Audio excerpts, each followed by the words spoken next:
Chapter 1. The Scent of Rain and Fear. The rain wasn't just water, it was tiny, freezing needles, and Lyra Hale felt every single one. She ran. Her lungs burned, screaming for air she couldn't get. Mud sucked at her worn boots. Squelch, pull, squelch. It was a greedy sound, a sound that wanted to keep her, to hold her here until they came. No, no, no. They were close. She could smell their wet coats and the sharp, metallic tang of their weapons. They wanted her blood. They always wanted her blood. Because she was different. Because she wasn't supposed to exist. A life in a cage, that's what they promised. She'd die out here, drowning in the mud, before she let them chain her again. That memory, the smell of bleach and her own sterile terror, pushed her forward. She'd been running for 3 years. Was this where it ended? In the dark, captured by men who saw her as nothing more than a walking, breathing resource? Never. This defiance was the only thing she truly owned. Following that spike of pure, desperate will, a root snagged her ankle. She went down. Hard. Mud filled her mouth. Grit on her teeth. She spat. Scrambled. Her fingernails broke against a slick rock. Get up, get up. The forest was a black, dripping monster. Every shadow held a hand. Every gust of wind whispered her name, Lyra. She burst through a curtain of soaked pine boughs and stopped dead. A line. Carved into the earth. Not by a man, oh no. Deep, jagged gouges in the stone and soil, stark white against the dark mud. Claw marks. Huge claw marks. What in the hells is this? Even as the question formed, shouts echoed behind her. Closer. Too close. She's here. Box her in. The voice was slick, familiar. Dr. Eris. The man who liked to use scalpels. She didn't have a choice, because survival was the only god she prayed to.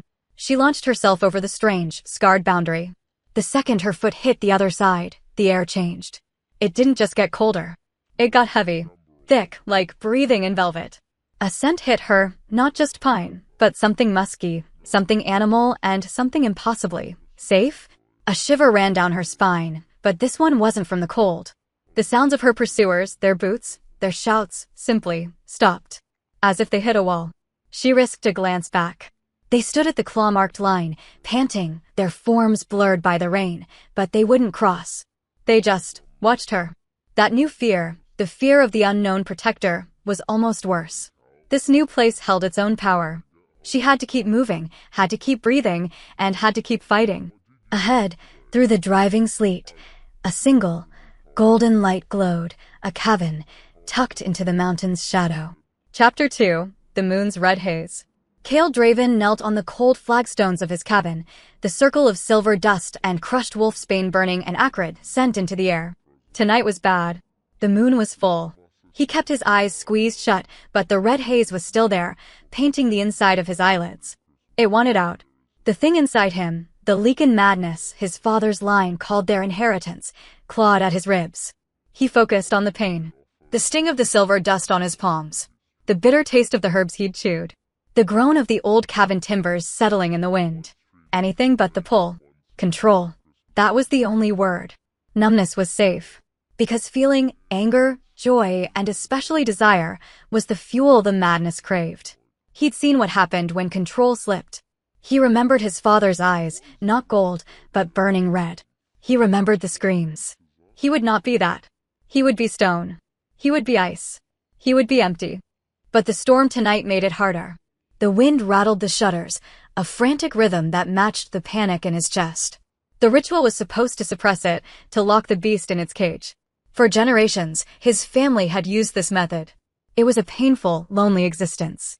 He was an alpha of a pack that couldn't see him, an alpha in self-imposed exile, because he was terrified of what he'd do to them. How much longer can I do this? A growl ripped from his throat, low and ugly. He slammed his silver-dusted palms harder onto the stone. No, he grated. The word was rough, more animal than man. The red haze brightened. He was losing. Just as he thought the fight was over. A scent. He went rigid. Snapped his head up. His eyes, already bleeding from blue to gold, focused on the door. It cut through the wolfsbane. It sliced through the storm. It was wrong. Human. Female. And something else. Something indescribably sweet. Rain-soaked fear. And an underlying trace of, what was that? Lavender and lightning? It didn't fuel the madness. The red haze receded. The burning in his blood quieted. The beast inside him didn't roar. It listened. It tilted its head. Curious. It whined a low, confused sound in the back of his mind. It was the first sound it had made besides a snarl in a decade. No one crossed his boundary. The wards, carved by the first Draven, were blood magic. They kept humans out, period. Because humans were fragile, and his family was not. A thud. Soft. Against his door. He was on his feet in an instant, the movement silent, fluid. A faint moan. The rasp of wet cloth scraping against wood. She was right outside. He shouldn't open it. He should let the storm handle her. Because she was a threat to his control. But she had silenced his beast. Chapter 3. The Storm at the Door. Lyra's last bit of strength gave out on the top step of the cabin. The single, golden light had been her anchor, the only thing she focused on. Now it was just wood. Cold. So cold. Her fingers were numb. She tried to knock, but her hand felt like a heavy, useless stone. It just thumped against the door. Please. The word was a prayer in her mind. She wasn't sure who she was begging. The men behind her? Or the person inside? Please, just let me in. Black spots danced in her vision. The sound of the rain faded to a dull roar. The world was tilting. She slumped against the rough timber, her cheek pressed to the wet wood. It was over. The door screeched open. In that same instant, Kael ripped the door open, braced for a rogue, a hunter, anything but this. A woman. She tumbled inward, a heap of wet wool and soaking black hair. She looked half-drowned. But the scent. It hit him like a physical blow. Lavender. Lightning. And her. It wasn't just a scent, it was a call. His beast, the one he'd just fought, rose up. Not in rage. But in recognition. It purred. He grabbed her, his reflexes pure alpha. He hauled her inside, kicking the door shut against the storm with his heel. The sound banged through the small cabin. He intended to interrogate her. He needed to know how she breached his wards. This was a threat. Because if she could get in, they could get in. He held her up by the front of her thin jacket. Who? The word died. His throat closed. Her head lolled back. In the dim firelight, her face was pale, streaked with mud, but it was the most beautiful thing he had ever seen. Full lips, colored blue with cold. A faint scar cut across her eyebrow. And her scent. It wasn't just near him. It was on him. It wrapped around him. It didn't just quiet his madness, it felt like a cure. Moments later, or maybe hours, she couldn't tell, Lyra woke to two things. 1. She was warm. Impossibly, dangerously warm. She was wrapped in something heavy. A blanket that smelled of pine and musk and him. 2. She was being watched. Not by the hunter's cold, assessing eyes. Not by the doctor's cruel, curious gaze. This was different. She blinked, her vision swimming. A man knelt in front of her. No, not a man. He was too big. His shoulders strained the dark shirt he wore. He was all shadow and quiet intensity. And his eyes. Oh, gods, his eyes. They were gold. Not hazel. Not amber.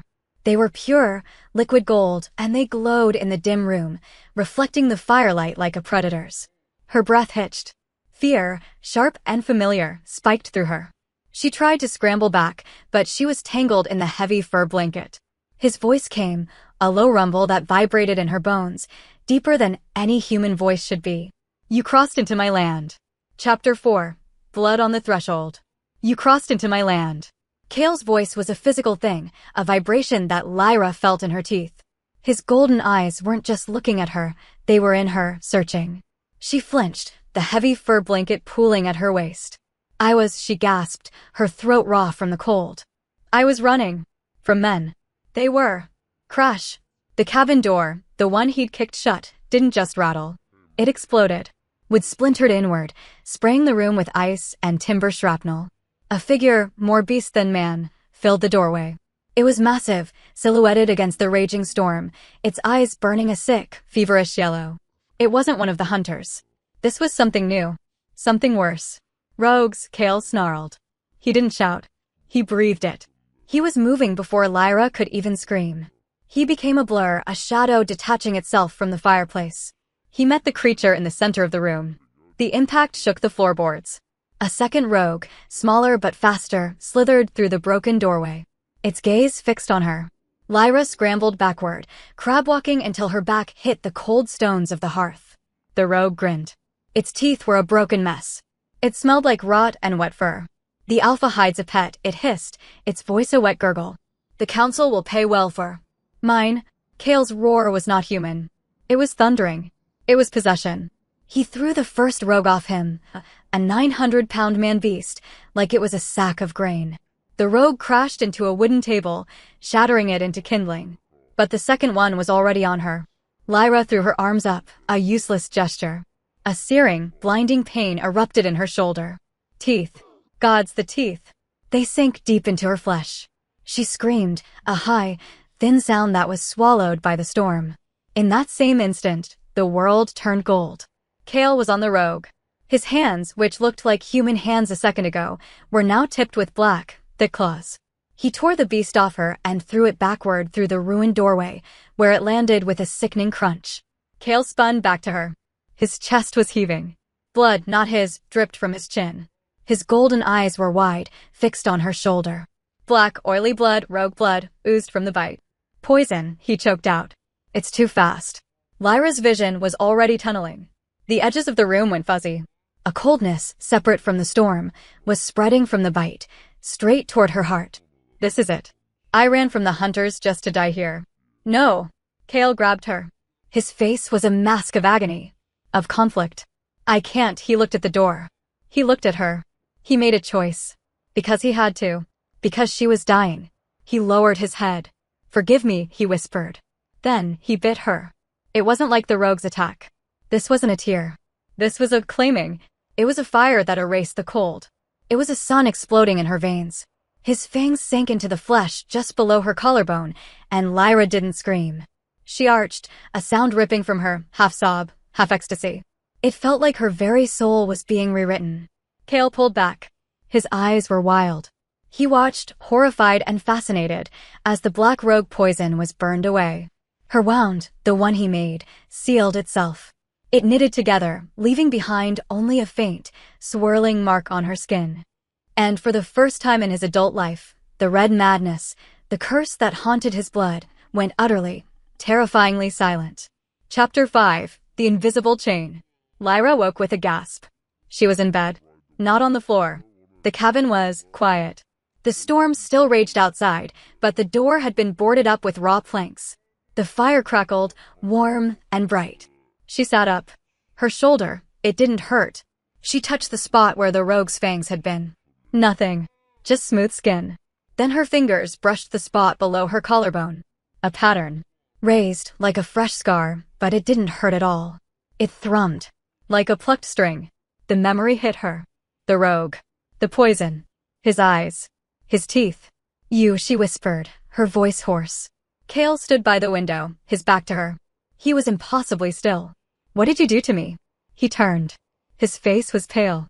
The golden eyes were back to a haunted, human blue. I saved your life.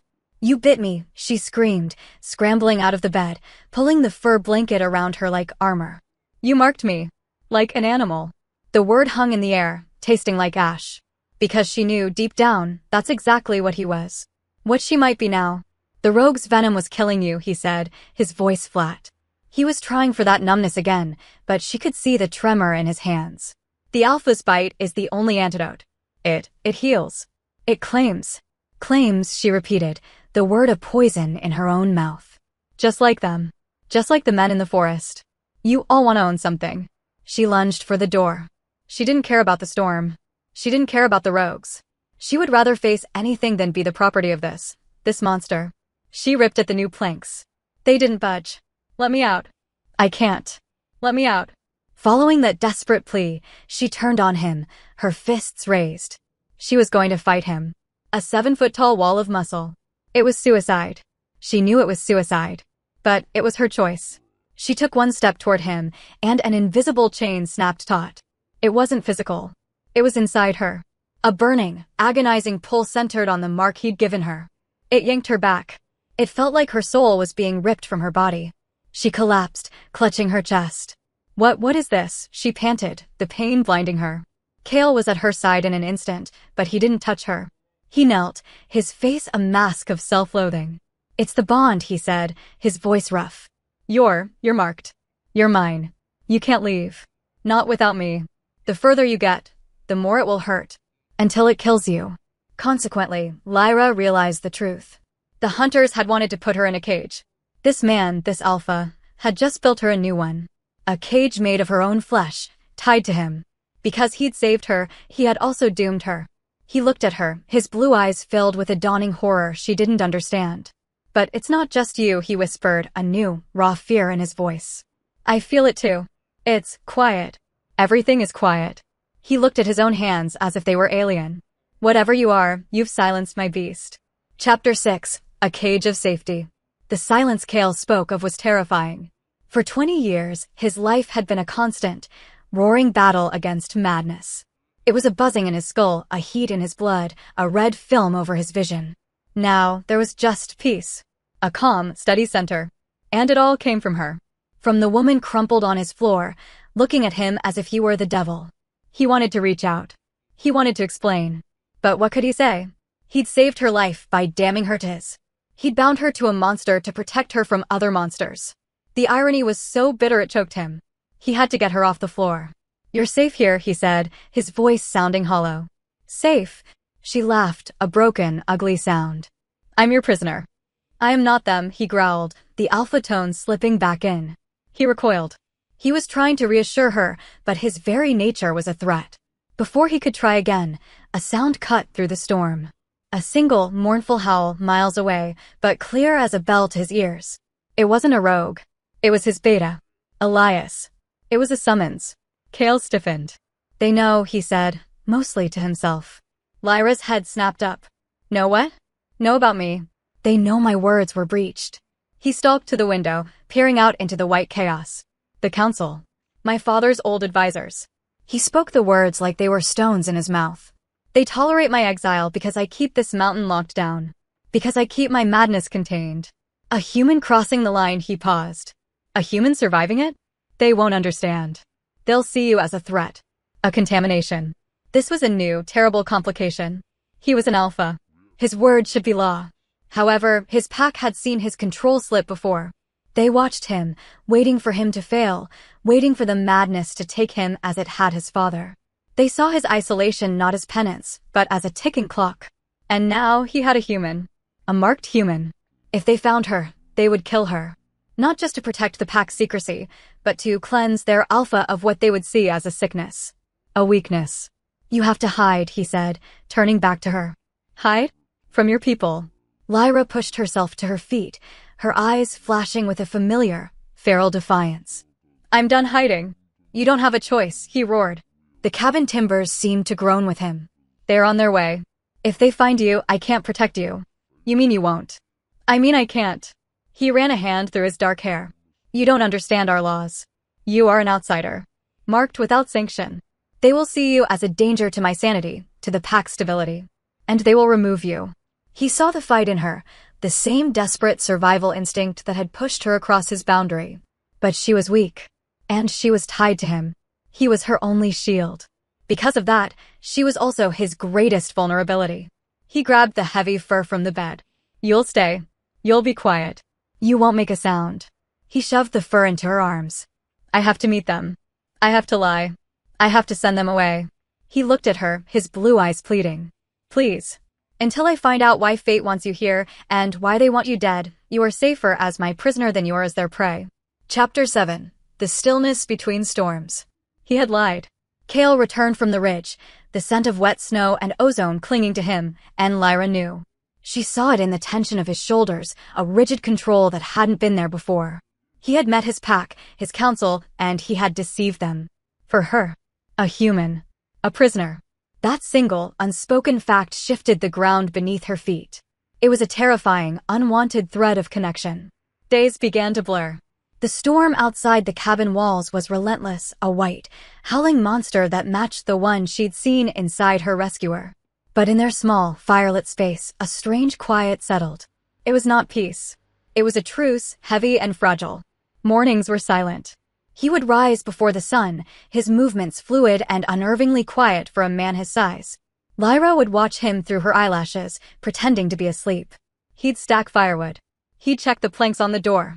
He'd stand by the window and just watch the snow. His stillness was a living thing. He was a predator at rest. He was a guardian on his wall. He was a man trapped in his own home. He cooked simple, hearty stews that filled the cabin with the scent of herbs and roasted meat.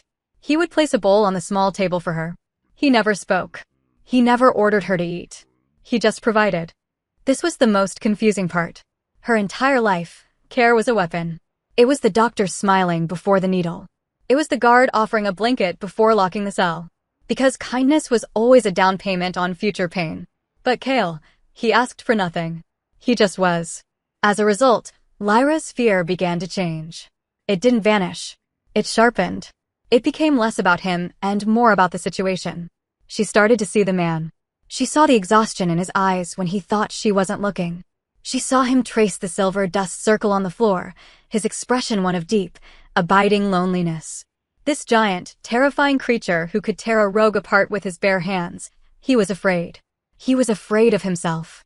One night, she woke up, her heart pounding. Not from a nightmare. From a sound. A voice. His voice. Mine. It wasn't in the room. It was in her head. She sat bolt upright, clutching the fur blanket. He was asleep in his chair by the fire, his head tilted back. He hadn't moved. He hadn't spoken. It was the bond. It was whispering. She stared at him, this man who was her captor and her protector. This monster who had silenced his own beast just by marking her. What are you? She thought the question was a desperate plea. What am I? The bond didn't answer. It just thrummed, a warm, golden thread in her chest, connecting her to the most dangerous and safest thing she had ever known. Chapter 8. Skin Against Skin. You need to know how to fight.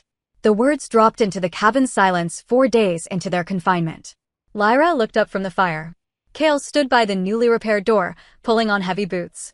The storm is breaking. We go outside. I know how to run, she retorted, her voice sharp. Running has worked just fine. It didn't, he said, his tone flat, unarguable. It failed. It brought you here, wounded and dying. Those men in the forest, the hunters, they won't stop. The rogues know this place was breached. You're a target. He finally looked at her, his blue eyes intense. I can't be everywhere at once. I won't let you be helpless. Because he was right, she hated him for it. She hated this weakness. She followed him out. The cold was a slap. The air was sharp, clean, and so bright it hurt her eyes. The snow was waist deep, but he led her to a small clearing he'd already stamped flat. Show me what you know, he commanded. She knew fear. She knew how to twist away. She knew how to make herself small. She did none of those. Fueled by a sudden, defiant rage, she lunged at him. She put all her weight into a punch aimed at his chest. His hand came up. He didn't catch her fist. He enveloped it. His palm was huge, calloused, and impossibly warm. He just held it. Stopped her cold. That is anger, he said, his voice a low rumble. Anger is good. But it's not a weapon. It's fuel. You're wasting it. He let her go. Again. For an hour, they moved. He was a teacher of relentless patience. No, your balance is wrong. Turn your hip. Strike through the target, not at it. He was correcting her stance, his hand brushing her arm. A spark. He showed her how to break a grip, his fingers wrapping around her wrist. A fire. He moved behind her, his chest pressing against her back to guide her shoulders. Breathe from here, he murmured, his hand settling on her waist. Lyra froze. His hand was solid. Heavy. It wasn't the sterile touch of a doctor or the bruising grip of a guard. It was just there. It spanned the space between her hip and ribs, and the mark on her collarbone sang. It blazed with a heat that had nothing to do with fighting. He went rigid too. He must have felt it. The pull. The sudden, suffocating intimacy of the bond flaring between them. His breath hitched. She could feel the sudden, hammering beat of his heart against her back. Time stopped. There was no snow. No clearing. No pack. There was only the scent of pine and musk, the solid wall of his body, and the burning pressure of his palm. He was desire. He was denial. He was trapped in the same moment she was. His hand stayed on her waist. 1 second. 2. A lifetime. It lasted too long. Far, far too long for a lesson. He jerked away as if he'd been burned. He stalked to the other side of the clearing, his back to her, his hands clenched into white-knuckled fists. That's enough, he bit out. Go inside. Lyra fled, her skin on fire.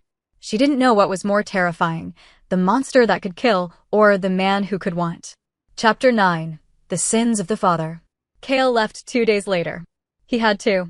The patrol to reset his boundary wards was long overdue, and his pack's suspicion was a physical weight he carried. Bolt the door, he'd ordered, his voice rougher than usual. He wouldn't look at her. Not since the training. Don't open it. For anyone. The silence he left behind was worse than the silence they had shared. It was empty. It was cold. Lyra paced the small cabin, the fur blanket wrapped around her. She was a rat in a cage. A warm cage, a safe cage, but still a cage. She hated it. Because she was trapped, her mind started to race. Who is he? Not just the alpha. Not just the man. Kael. What was his story? He had silenced his beast with her. He had lied to his counsel for her. He was terrified of feeling. Why? She started searching. She didn't know what she was looking for. A weapon? An escape route? Answers? She ran her hands along the rough-hewn walls, under the rickety bed, behind the sparse shelves of food. Nothing. It was a hermit's cabin. Practical. Empty. Then, her foot snagged on a floorboard near the hearth. It was loose. Her heart hammered. This was his space. His private space. The bond flared, a low hum of warning. Or maybe it was guilt. She ignored it. She needed to know. She pried the board up with her fingernails. Beneath it was a small, dark hollow. Inside, wrapped in oilcloth, was a thin leather-bound ledger and a stack of files tied with string. Her hands shook. This was it. She pulled them out. The ledger was old, filled with names and dates in a precise, looping script she didn't recognize. She set it aside. She untied the string on the files. The top page was a technical drawing. A diagram of a cage. A diagram of a syringe. Cold. A coldness that had nothing to do with the weather washed over her. She knew that drawing. She knew that handwriting. She flipped the page. A report. Subject 7's blood markers remain anomalous. The hybrid traits are stabilizing, but she shows extreme resistance to conditioning. Lyra's breath stopped. Subject 7. That was her. She frantically tore through the pages. Reports on her capture. Her escape. Speculation on her unique abilities, the very abilities that the hunters had been chasing her for. This was everything. Her whole stolen life. This was the work of Dr. Eris. And on the bottom of the final summary page, in that same precise, looping script, was a signature. A recommendation for immediate retrieval and termination if the subject could not be contained. Lord Draven. She stared at the name. It felt alien. Draven. A sickening, impossible connection clicked into place. Kael Draven. He wasn't just an alpha. He wasn't just her reluctant savior. He was the son. The son of the man who had ordered her experimented on. The son of the man who had stolen her life. The man she was starting to trust, the man whose touch set her on fire, was the heir to her personal hell. The foundation of her fragile trust didn't just crack. It vaporized. Chapter 10. The Ledger of Sins. Lyra waited. The files were on the table. A neat stack of her own personal history, curated by her tormentor. The ledger sat beside it. When she first found them, she had shaken. She had cried. She had dry-heaved into the empty fireplace. But now, hours later, as the light outside began to fade, she felt none of that. In the place of terror, a terrible, cold calm had settled. It was the stillness of a frozen lake, solid and deep. She finally understood. There was no running. There was only fighting. The door creaked. He entered, snow melting from his broad shoulders. Kael looked tired. The harsh lines around his mouth were softer, as if the walk had drained some of his tension. He started to speak. The wards are set. He stopped. His head snapped up. He didn't just see the files. He smelled it. The change in the air. The scent of her fury. Lyra? His voice was cautious. The alpha was gone. This was the man, sensing a trap. He was thorough, she said. Her own voice sounded strange, like it was coming from someone else. It was brittle, sharp. Your father. He kept excellent records. Kael's eyes locked on the papers. He didn't move. He didn't breathe. What did you do? I found your inheritance. She pushed the top file. It slid across the table and stopped at the edge. Project. Hybrid. She let the words hang. Subject. 7. He visibly flinched, as if she had struck him. He took a step, then another. Lyra, I didn't know. You didn't know? She screamed. The icy calm shattered, exploding into 1,000 pieces. You didn't know his name? Lord Draven. The man who signed the orders. The man who wanted me terminated. She grabbed the stack and threw it. Paper scattered, fluttering around him like dead leaves. You live in his shadow. You protect his land. How could you not know? I knew he was ruthless. Kael roared back, his blue eyes flashing, a hint of gold bleeding in. I knew he was a tyrant. I left my pack, I came here, to escape his legacy. To escape the madness his ambition fueled. He grabbed his own head, his fingers digging into his hair. I thought his projects were political. Land. Power. I never knew he was involved in that. In you. So what was this? She advanced on him, jabbing a finger toward the mark on her collarbone. What was I? A coincidence? Or was it penance? Did you save me because you felt guilty? Did you look at me and see a sin? Because she was so close, she saw the exact moment his guilt turned. Her pain, her rage, her accusations, they were too much. They were the very emotions he'd spent a decade suppressing. The bond, that terrible, intimate chain, didn't just send her feelings to him. It sent him back. She felt the spike. The heat. The red haze. Stop, he growled. It was a command. Not for her. For himself. You're just like him, she whispered, her words the cruelest blade she owned. He put me in a cage of steel. You put me in one of flesh and magic. A cage is a cage. That broke him. It wasn't a word. It was a sound. A rip. A primal scream of agony and fury that tore from his throat. The windows rattled. The red haze she'd seen in his eyes when he fought the rogues, it was back. But this time, it was focused on her. She didn't hesitate. She didn't think so. Lyra turned and bolted, ripping the newly planked door open and throwing herself into the freezing, twilight snow. Chapter 11. The Alpha's Choice. He plunged after her. The madness was roaring. It screamed at him. She hurt you. She betrayed you. She is the source of the pain. Silence her. He was losing. The beast his father had embraced was seconds from taking him completely. Lyra, he bellowed. It was meant to be a warning. It sounded like a threat. She stumbled. I looked back. Her face was a white mask of terror. She wasn't seeing him. She was seeing the monster from her files. But they weren't alone. A sharp whistle. A net, threaded with silver, shot from the trees. It hit Kael in the chest. He roared as the metal seared his skin, but he tore through it with one swipe of his claws. It wasn't for him. It was a distraction. 3 figures in white snow gear burst from the tree line. Lyra screamed as one tackled her, a syringe flashing in his hand. He slammed the needle into her leg. Her scream cut off. She went limp. Get the asset. A familiar, slick voice. Dr. Eris. He stood back, a rifle aimed not at Lyra, but at Kael. The Alpha is unstable. Keep him busy. In that terrible, frozen moment, Kael's world snapped into focus. The red haze vanished, burned away by a different, colder fury. The hunters. His father's men. Here. He was about to lunge, to tear Eris limb from limb, when a new scent hit him. Pack. Alpha. A deep voice. Elias. His beta. He stepped into the clearing from the opposite side, flanked by 2 massive, grim-faced wolves in human form. The council. They weren't looking at the hunters. They were looking at Kael. At his claws. At the shredded silver net.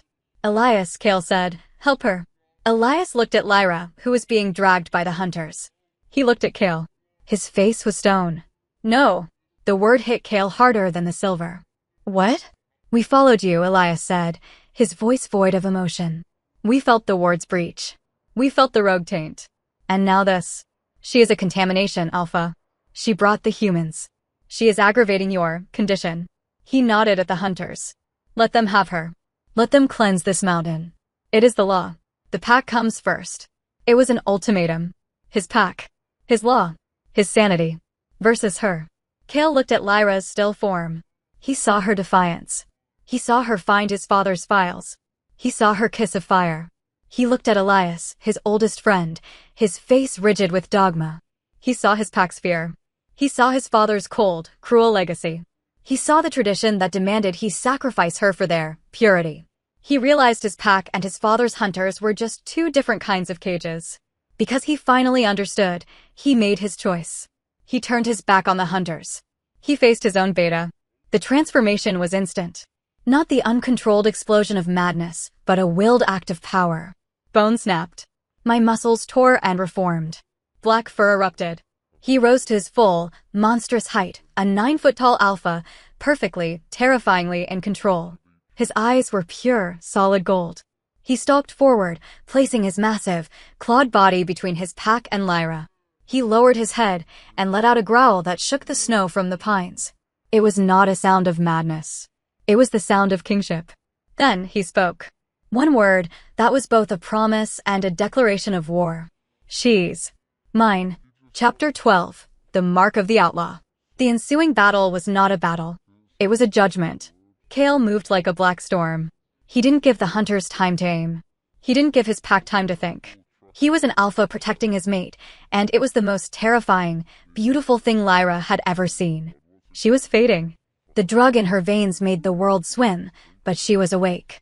She saw Kael toss one of his own pack members, a wolf who tried to grab her, aside with a single, contemptuous swipe. He didn't kill. He dominated. Then he turned on the hunters. He tore the rifle from Dr. Eris's hands and snapped it in two. The other men scattered, firing pistols. The bullets hit his fur and bounced off, flattened. He disabled them with brutal, calculated efficiency. A broken arm. A shattered leg. He was showing them what real power was. Dr. Eris, seeing the tide turn, scrambled backward into the woods and vanished.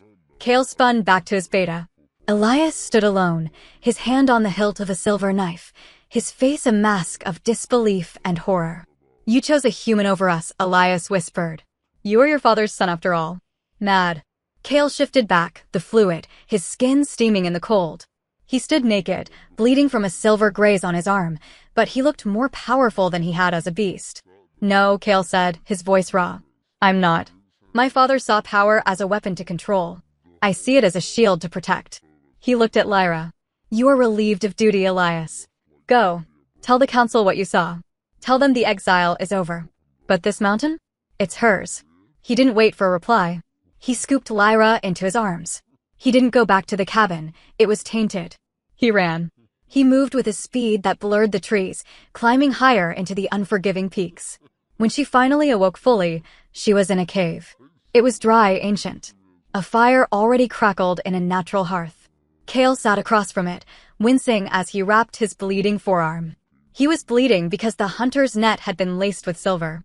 You're an outlaw, she whispered, her voice scratchy. He looked up. The relief in his eyes was so profound it stole her breath. So are you. This realization settled over her. He had done it. He had chosen her. He had fought his pack, his law, and her hunters. He had saved her. They'll hunt us, she said. All of them. Your pack. My creators. Yes, he said, and the word was heavy. Us. That one word. Us. It changed everything. The anger, the betrayal she'd felt in the cabin, it felt a lifetime away. That was about the past. This was the present. She saw the man, stripped of his title, his land, his burden. He was just Kael. Wounded. Powerful. And, for the first time, free. She got to her feet. Her legs were shaky, but she walked to him. He tensed, watching her, expecting more rage. Lyra didn't wait. She didn't ask. She sank to her knees in front of him, put her hands on his face, and she kissed him. It wasn't a gentle kiss. It was a raw, desperate collision. It was gratitude and fury and fear and a fierce, possessive need all crashing together. It was a sealing of their new reality. He groaned, his hands coming up to tangle in her hair.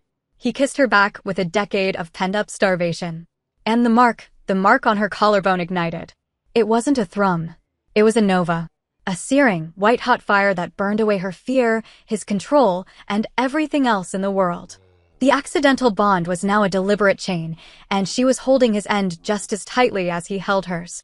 Chapter 13. The Mountain's Heart. Kael was dying. The silver graze on his arm, the one he'd taken protecting her, was not a clean wound. It was black. It sizzled. A foul, coppery smell rose from his flesh. He stumbled, his massive weight leaning on Lyra. She was his only support. Here, he grunted, his voice tight with agony. We have to be close. He was weaker than she had ever seen him. The choice he'd made on the ridge, choosing her over his pack, had cost him his allies. The fight had cost him his strength. Because he was poisoned, the madness he'd held back for so long was surging, using the silver as a gateway. His blue eyes flashed a dangerous, hazy red. Following his gesture, she saw it. A wall of rock covered in ancient, frozen ivy. It looked solid. "Kael, there's nothing here." "Push," he commanded, collapsing against the rock face. Lyra shoved her hands against the stone. It didn't budge. "It won't." "No." He reached up, his trembling hand finding a carved groove hidden beneath the ice. A Draven must open it. He pressed his bloody palm to the stone. With a groan that shook the snow from the trees, the rock wall slid sideways. It revealed a dark, square opening. A passage. An ancient, sharp scent of dust and ozone rolled out, a smell so old it felt sacred. This was his hidden sanctuary. The old mountain temple. He practically fell inside, dragging her with him. He collapsed onto the stone floor, his breathing ragged. The red haze in his eyes was brighter now. "The silver," he choked out. "It's feeding the curse. The moon rot. Get away from me." "Lyra, run." But she didn't run. She looked at this man who had declared war on his entire world for her. She looked at the black poison creeping up his arm. She looked at the madness trying to claim his mind. She had been running her whole life. She was done. "No," she said, her voice echoing in the vast, dark chamber. She knelt beside him. He flinched, trying to scramble away. "I'll hurt you." "The beast. You chose me," she whispered, her hands shaking. "Now I'm choosing you." Because she had no other choice, she did the only thing she could. She laid her hands on the festering, silver-laced wound. The moment her skin touched his, the mark on her collarbone erupted. It wasn't pain. It was power.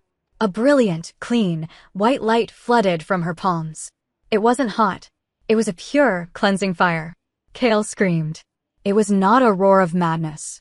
It was a shout of sheer, agonizing release.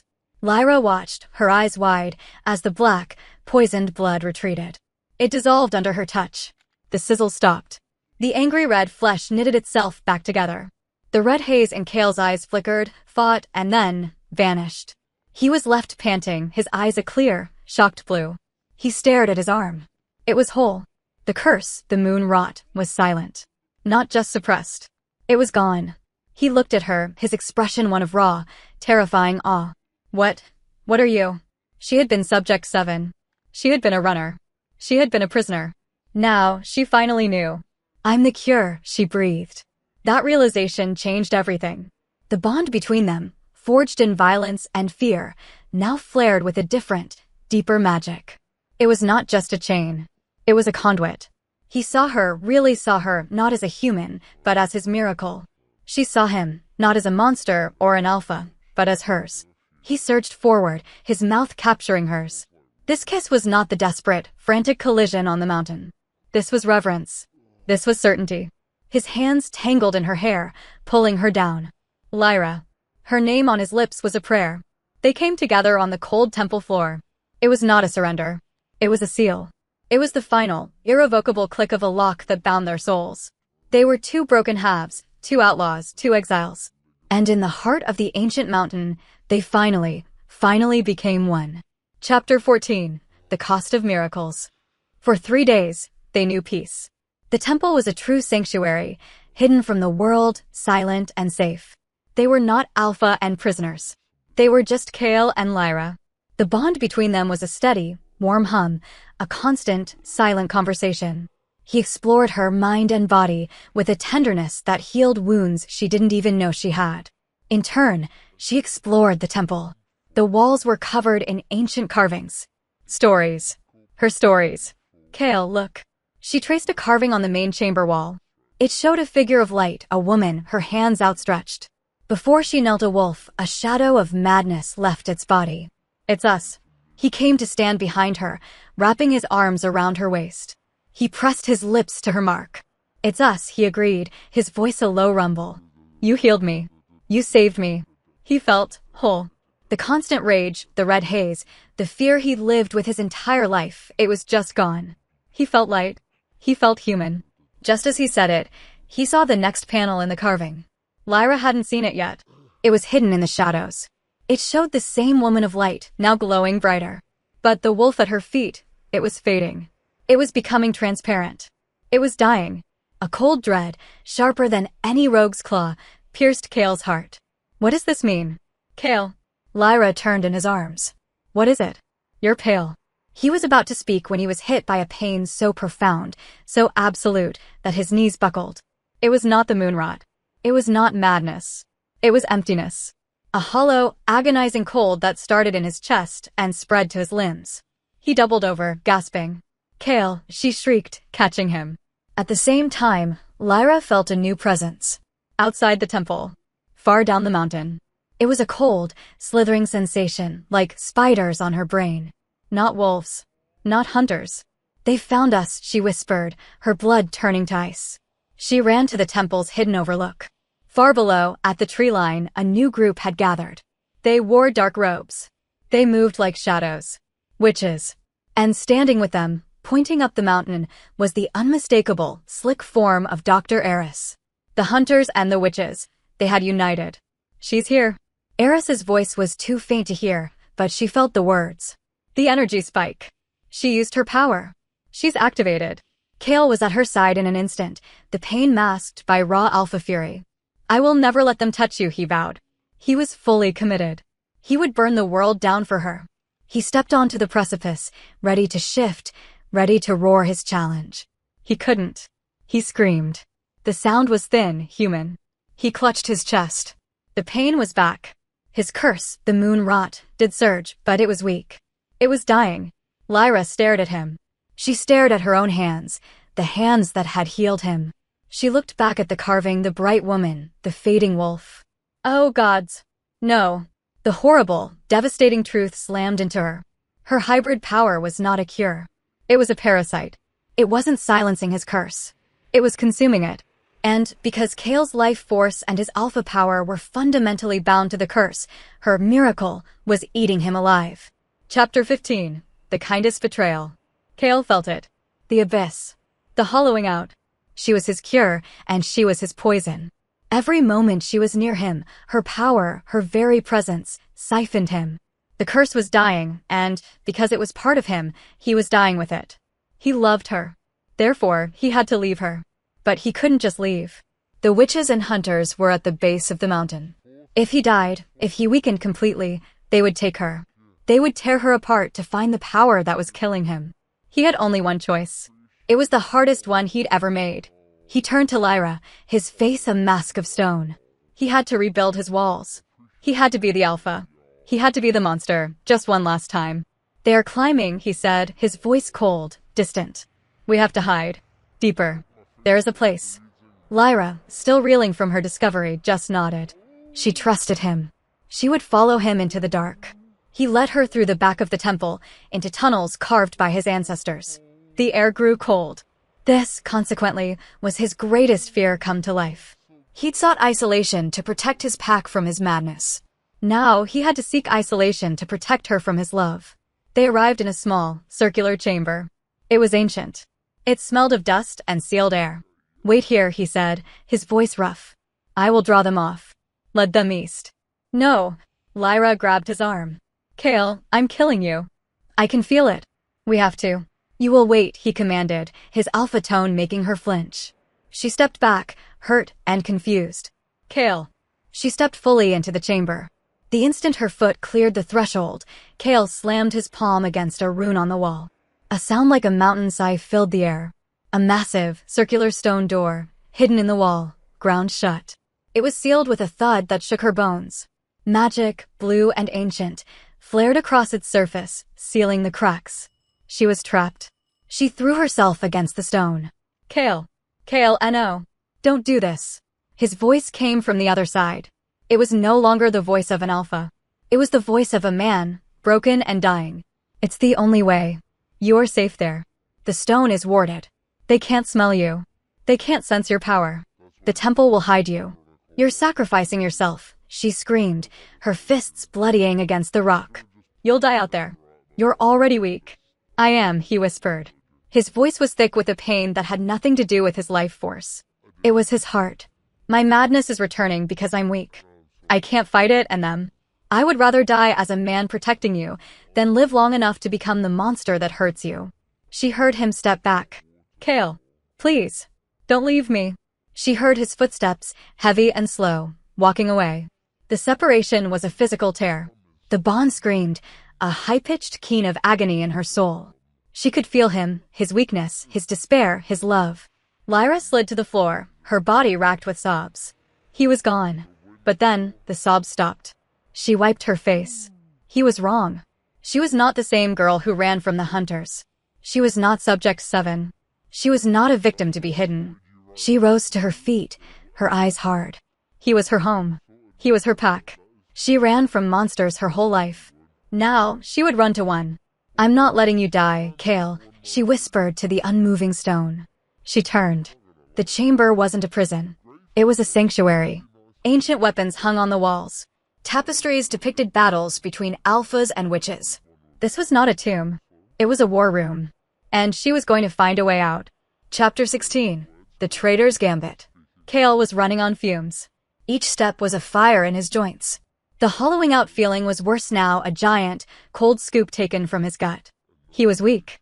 Because he was weak, the madness, the true moon rot, was scraping at the edges of his mind. It was a red, buzzing thing that whispered, "You are dying. You failed." He led the hunters and witches on a false trail, east along the high ridge. But they were smart. They were fanning out. He stumbled, his knee hitting a sharp rock. The pain was distant. He could smell them. The ozone of the witch's magic. The sterile, metallic scent of the hunter's weapons. And something else. Something familiar. Pack. Alpha. Kael's head snapped up. Elias. His beta stood 10 yards away, flanked by 2 other council enforcers, Kael's oldest packmates. Relief, so potent it almost made him weep, flooded Kael's system. Elias. Thank the moon. You have to. You look unwell, Alpha, Elias said. His voice was cold. There was no relief in his eyes. Only judgment. It's Lyra, Kael panted, forcing himself to his feet. She's hidden. Safe. The hunters. She has infected you, Elias interrupted. He took a step forward. The enforcers fanned out. We felt the shift. We felt your power drain. You have compromised this pack. You have broken your exile. Kael stared. Elias, no. She is the cure. She is a human, Elias spat. A hybrid abomination. And she has made you weak. He nodded. Your eyes. The madness is back. It was true. Kael could feel it. The red haze was tinting his vision because his body was too frail to fight it. He was a king with no army. You don't understand, Kael pleaded. She is bait. The enforcers moved. Kael tried to shift. He couldn't. The power wasn't there. It was just gone. He tried to fight as a man. He was strong, but he was sick. There were 3, and they were prepared. A silver chain, heavy and cold, wrapped around his chest, his arms. He roared as it burned, but the roar was thin. It was pathetic. Elias watched, his face carved from stone, as Kael was forced to his knees. I warned you, Kael. I told you the pack comes first. You betrayed me, Kael choked, the silver eating at his skin, at his remaining strength. I saved the pack, Elias corrected. I made a deal. I led them all here. The witches. The hunters. Your father's old pets. He knelt, his face inches from Kael's. They all want the same thing. They want the hybrid. And we want our pack back. Dr. Eris stepped from the trees. He was smiling. Excellent work, Beta. Kael lunged, a useless, desperate movement that only tightened the chains. Where is she? Where is she? Elias stood. He looked down at the captured, chained Alpha. At the man who had been his best friend. The witches have a new toy. A way to call her. She feels what you feel, yes? The bond? He gestured to the chains. They are going to pull her here, using your pain. And when she comes, you have one choice. Elias tossed a silver dagger. It landed in the snow at Kael's knees. End the curse, Alpha. Sever the bond. Kill her. Or she dies, and you die with her. Chapter 17. The White Flag. The silence in the war room was a tomb. Lyra felt the bond, that golden thread, snap taut. It wasn't a whisper. It was a scream. Kael's pain flooded her. It was sharp, burning. Silver. It was cold despair. Betrayal. She felt his capture as if it were her own hands being bound. No, she whispered. No, no, no. She had to get out. She ran from the tapestries, her eyes scanning every inch of the stone. He had locked her in to protect her. But he was the one who needed saving. There. A crack. Behind a weapons rack. It was small, a fissure in the rock, barely wide enough for her arm. A faint, cold draft smelled of the outside. She threw the ancient, rusted swords aside. She clawed at the stone. Her fingernails broke. She didn't care. She found a loose rock. Pulled. Another. She worked like a madwoman, her fear giving her a strength she didn't know she had. The rock wall crumbled, revealing a narrow, dark chute. A passage. She didn't hesitate. She plunged into the darkness, crawling on her hands and knees. The tunnel was tight, suffocating. It scraped her back. It cut her knees. But she could feel Kael. He was her beacon. His pain was her map. She burst out onto a lower ledge, gasping, covered in dirt. The wind hit her, sharp and cold. And she saw them. The entire mountain slope was a theater of war. Kael was in the center. He was on his knees, bound in silver chains that sizzled, sending up a foul smoke. His head was bowed. He looked broken. Elias stood over him, a king holding court. The council enforcers were a stone wall. And opposite them, the witches in their dark robes, and Dr. Eris, his face lit with triumph. She will come, Elias was saying. The bond is too strong. She will not let him suffer. And when she does, a witch hissed, her voice like dry leaves, we will take the power from her. And you will get your alpha back. Cured. And empty. Lyra's blood ran cold. Cured. And empty. They didn't understand. She wasn't just draining his curse. She was draining him. They would kill her, and he would still die. But wait. If she died, would the bond break? Would her power, the power draining him, return to her? And if it left him, would his own power, the alpha strength, rush back in? She saw Kael. He was struggling, trying to rise. He was too weak. The madness was in his eyes, a faint red flicker.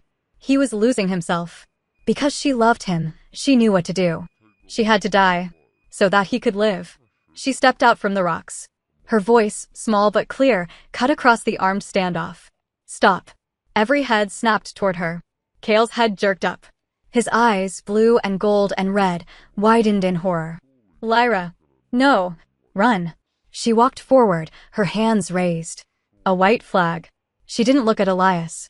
She didn't look at Kael. She looked straight at Dr. Eris. It's me you want. Let him go. Dr. Eris's smile was a horrible thing. Subject 7. You've come home. Let him go, she repeated. I'll give you whatever you want. The power. My blood. Anything.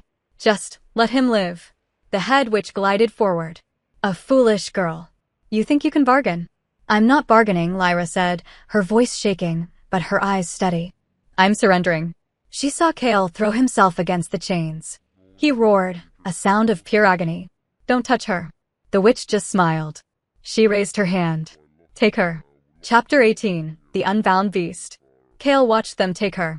He watched the witches form a circle around Lyra. He watched Dr. Eris pull out a silver-tipped syringe. He felt it all. Her terror. Her resolve. Her acceptance. She was doing this for him. She was going to die. The bond, that warm, golden thing that had saved his soul, began to fray. He felt her life force pull. The witches were starting. They were drawing her power out. They were killing her. And Kael snapped. It was not a thought. It was not a choice. It was shattering. His worst fear, losing her, had come true. The grief and the rage were a tidal wave. It didn't just feed the madness. It obliterated it. It consumed his fear. It consumed his control. It consumed Kael. The silver chains exploded outward. Not melted. Shattered. Elias turned. What? He never finished. The thing that rose from the snow was not Kael Draven. It was not their alpha. It was 9 feet of black fur, twisted muscle, and pure, unrelenting night. Its claws were a foot long. Its fangs were daggers. And its eyes, they were not gold. They were not blue. They were twin pools of burning, absolute red. This was not the moonrot. This was something older. Something worse. This was the primal beast he had fought his entire life. And it was finally, horribly, unbound. It didn't roar. It unleashed a sound of pure desolation that shook the mountain. It moved. It was on the council enforcers before they could even shift. It was a blur of black death. It didn't hurt. It ended. Elias raised his silver knife. The beast caught his wrist. The sound of bones crunching echoed in the sudden, terrible silence. The witches broke their circle. Dr. Eris fired his pistol. The beast didn't even flinch. It turned its massive head. It saw the hunters. It saw the witches. It saw enemies. Everywhere.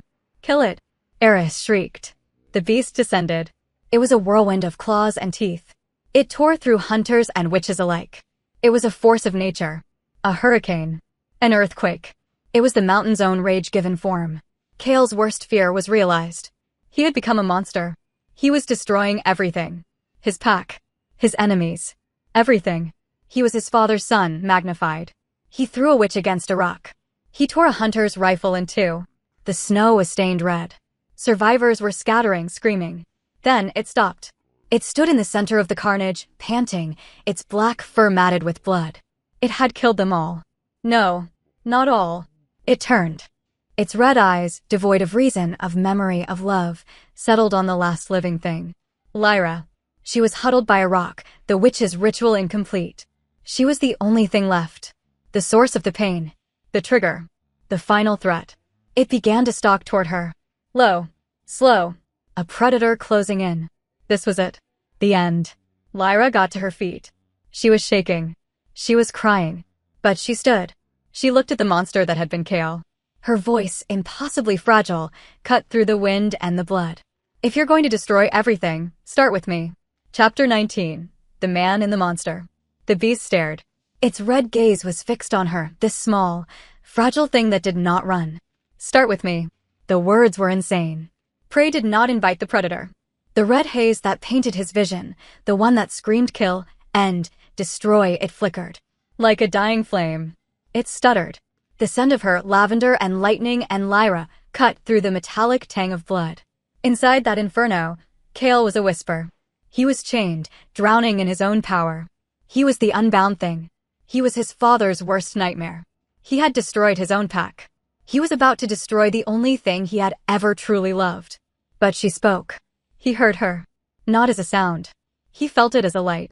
A single, tiny pinprick in the crimson void. He wasn't Kael. He did it. But he heard her. This simple fact was the only weapon he had left.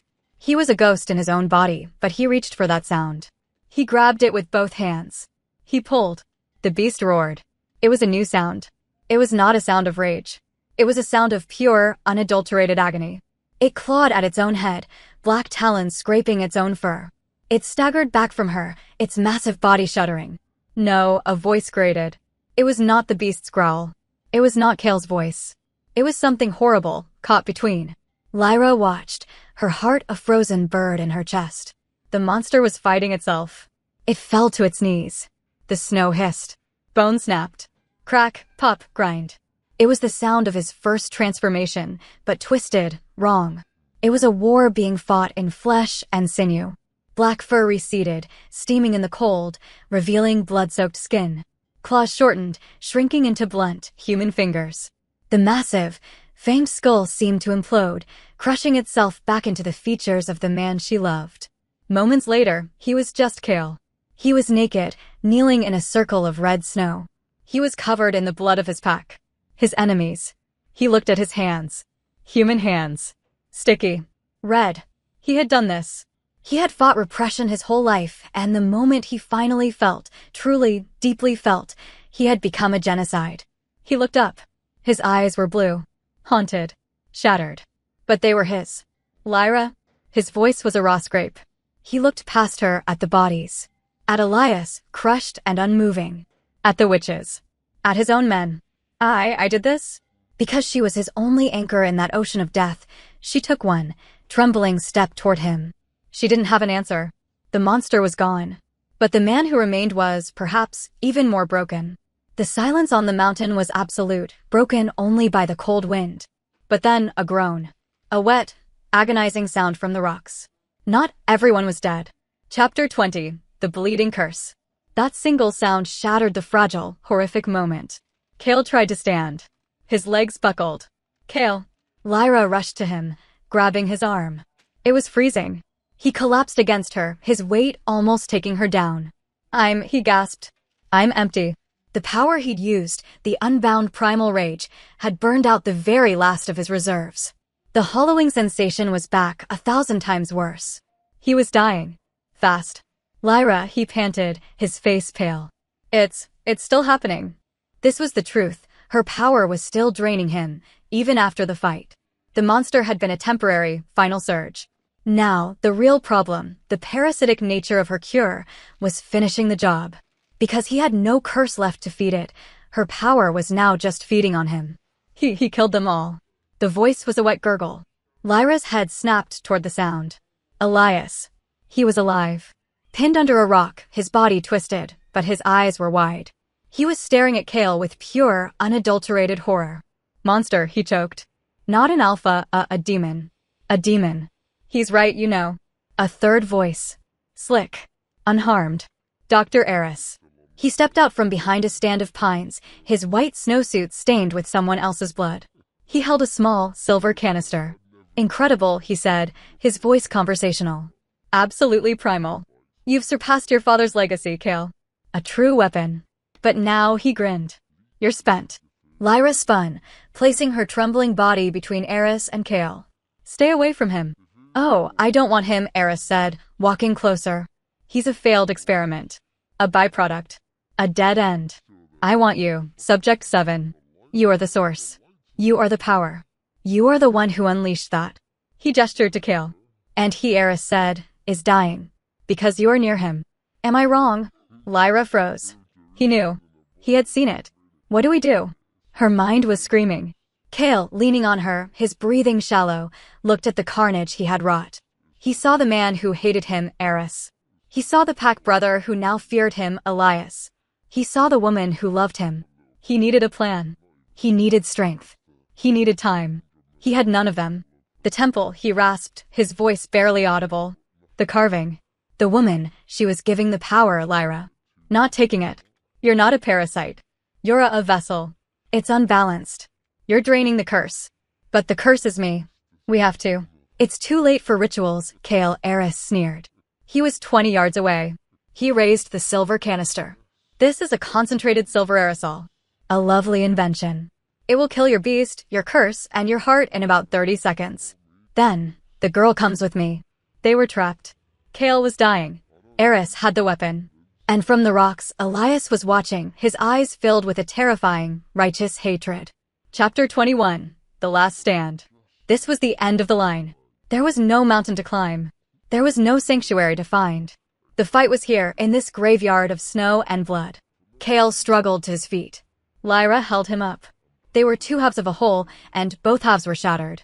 I won't let him take you, Kael breathed. His words were just air. He had no strength. He was a dead man walking. I know, Lyra said. She wasn't just holding him. She was willing to stand him. She could feel his life, a tiny, guttering flame, through the bond. He looked at her, his blue eyes, so clear, so human, already clouding over. I ran my whole life, he whispered, his voice catching. From my father. From my curse. From myself. And I ran right into you. I'm so sorry, Lyra. I'm not, she said, her own tears freezing on her face. I'm not running anymore, Kael. Whatever happens. It happens to us. How touching. Eris mocked. He advanced, closing the distance. It's a genuine shame she's killing you. A fatal design flaw in the hybrid power. But that's what experiments are for. To find the bugs. He was 10 yards away. He raised the canister. Goodbye, Lord Draven.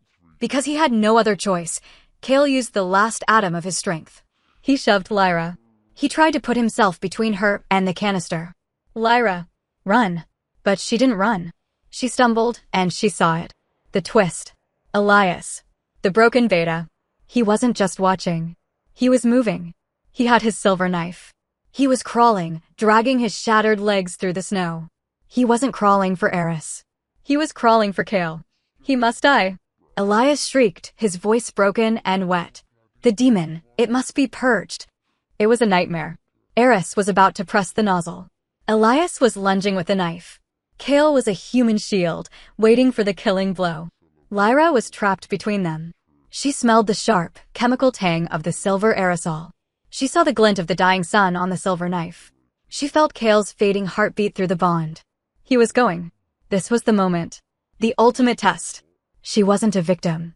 She wasn't a cure. She was a weapon. If fate made us, Kael whispered, bracing for the end, then fate can damn itself. No, Lyra said. She didn't run from Kael. She ran to him. She threw her arms around him from behind, her body flush against his back. She faced Eris. She faced Elias. She faced everything. She screamed. And she poured her power. Not out. Into him. She took all of her light, all of her hybrid energy, all of her soul, and she shoved it into the dying ember of his. Chapter 22. The Soul's Nova. No! Lyra screamed. She threw her arms around Kael, her back to the two approaching deaths. Eris's finger tightened on the canister. Elias raised the silver knife, his face a mask of righteous hate, ready to plunge it into Kael's back. I won't let you, she whispered. She wasn't just holding him. She was shielding him. She felt his last, failing heartbeat. She felt the bond, that agonizing thread, about to snap. This was the moment. She had been a vessel for a power that drained. She had been a cure that killed. But what if? What if the carving was right? What if it wasn't meant to take? She pushed. She took every last drop of her light, her hybrid energy, her terror, her love, and she shoved it all into Kael. She poured her soul into his. It was not a transfer. It was a fusion. The bond between them, that chain of flesh, became a gateway of pure, blinding light. In that same instant, Eris pressed the nozzle. A cloud of silver mist shot forward. Elias lunged, the knife aimed for Kael's heart. A nova of white, cleansing fire erupted from Lyra's back. It hit the silver aerosol. The mist didn't just evaporate, it incinerated. The chemical cloud detonated, a concussive blast that threw Dr. Eris backward, his silver canister melting, his scream swallowed by the light. The white fire struck Elias's knife. The silver, anathema to werewolves, dissolved into steaming slag. It never touched Kael's skin. Elias cried out, his hand burning, as he stared at the hilt of a weapon that no longer existed. The light was not a weapon. It was a judgment. It was a purifying fire. It consumed Kael. But it wasn't burning him. It was burning the curse. Lyra felt it, a black, ancient, oily thing being ripped from his bloodline. The generational moon rot, the madness of his father, was being erased from existence. Simultaneously, the fire consumed her. It burned away the parasite. The part of her power that needed to feed, that needed to drain, it was scoured away, leaving something clean. Something hers. The entire mountaintop was engulfed in a silent, white column of impossible energy. Kael and Lyra were at its center, two figures locked in an embrace. He could feel her. Her memories. Her fear. Her strength. She could feel him. His loneliness. His burden. His relief. The light compressed. It folded in on itself. It consumed the bloodstains on the snow. It purified the air. Dr. Eris was gone. Elias was a silent, unmoving shape. The mountain was finally, truly silent. Kael stood, holding her. He was whole. She was whole. He lowered his head, his lips brushing her ear, as the last of the light faded into their skin. Mine, he whispered. And the world went white. Chapter 23. The Color of Silence. Lyra woke to the sound of birds. Not wind. Not screams. Birds. The light was soft, filtering through the temple's high opening. Sunday. How long had she been asleep? She sat up. Her body ached, a deep, muscle-sore protest. But she felt light. The constant, humming pull of the bond was gone. It wasn't a chain anymore. It was just her. Like her own skin. She was clean. Someone had washed the blood and grime away. She was wrapped in furs. You're awake. Her head snapped toward the temple entrance. Kael. He was sitting there, his back against the stone, staring out at the forest. He looked different. He wore simple leather pants. His shoulders were relaxed. He wasn't the coiled spring of rage and control she'd always known. Kael. Her voice was a croak. He stood and turned. And her breath caught in her throat. His eyes. They were not the burning red of the monster. They were not the molten gold of the alpha. They were blue. A clear, calm, human blue. The color of a mountain lake. The color of peace. He smiled. A slow, hesitant expression that transformed his harsh features. He looked younger. He looked free. She whispered, her hand going to her own chest. Your eyes. The curse. It's gone, he said. His voice was different. The low, guttural rumble was gone. It was just a man's voice. Deep. Warm. Not suppressed. Not caged. Gone. When we, it didn't just save us. It ended it. He walked to her, knelt. He looked at her as if seeing her for the first time. The light. It burned the rot from my blood. It shattered the curse my family carried. And me, she asked, her voice trembling. Am I still? You're still you, he said, taking her hand. He kissed her palm. Your power. It's stable. It's just yours. It's not a parasite. It doesn't need to feed. He touched the faint, silvery mark on her collarbone. It's just a scar. A memory. She stared at him. The man she had met in the storm. The monster who had marked her. The alpha who had chosen her. And now this? Just Kael. She threw her arms around his neck, burying her face in his shoulder. She wept. Not for fear. Not for pain. For joy. He held her, his arms strong and steady, and for the first time in her life, she was completely, utterly safe. Days later, they stood on the mountain. The snow was melting, revealing the first green shoots of spring. The bodies were gone. The mountain was clean. The cabin was a ruin. A pile of charred, splintered wood. A monument to the storm they had survived. Kael looked at the wreckage. Then he bent, picking up a solid, unburned timber from the pile. He tested its weight. We should rebuild, he said, his voice quiet. Lyra looked at the ruin, then at him. She nodded, bending to pick up a smaller, sturdy piece. Yes, she said. We should. Chapter 24, The Home We Built. The forest was loud. Spring had exploded across the mountain. The air was thick with the scent of pine sap and damp earth. The cabin was new. It was made of the same dark timber, but the windows were larger. It was not a fortress. It was a home. In the clearing, Lyra stood with her back to the sun. She was not alone. No, Rin, she said, her voice gentle. Your footing. You're leaning too far back. Balance comes from your center. From here. She tapped her own chest. A young wolf girl, maybe 10 years old, huffed and righted herself. She was clumsy, her limbs still new to her shifter skin. Beside her, 2 other children, a quiet boy who looked human but smelled of ozone, and another young wolf, copied the stance. Lyra smiled. Again. She was teaching them. Runaways. Hybrids. Lost children who had nowhere else to go. She was teaching them self-defense. She was giving them the one thing no one had ever given her, a choice. From the porch of the new cabin, Kael watched. He was splitting firewood. The thwack of the axe was a steady, peaceful rhythm. His arms were corded with muscle, but the dangerous, oppressive weight of the alpha was gone. He was just a man. A protector. His blue eyes, clear and warm, never strayed long from Lyra.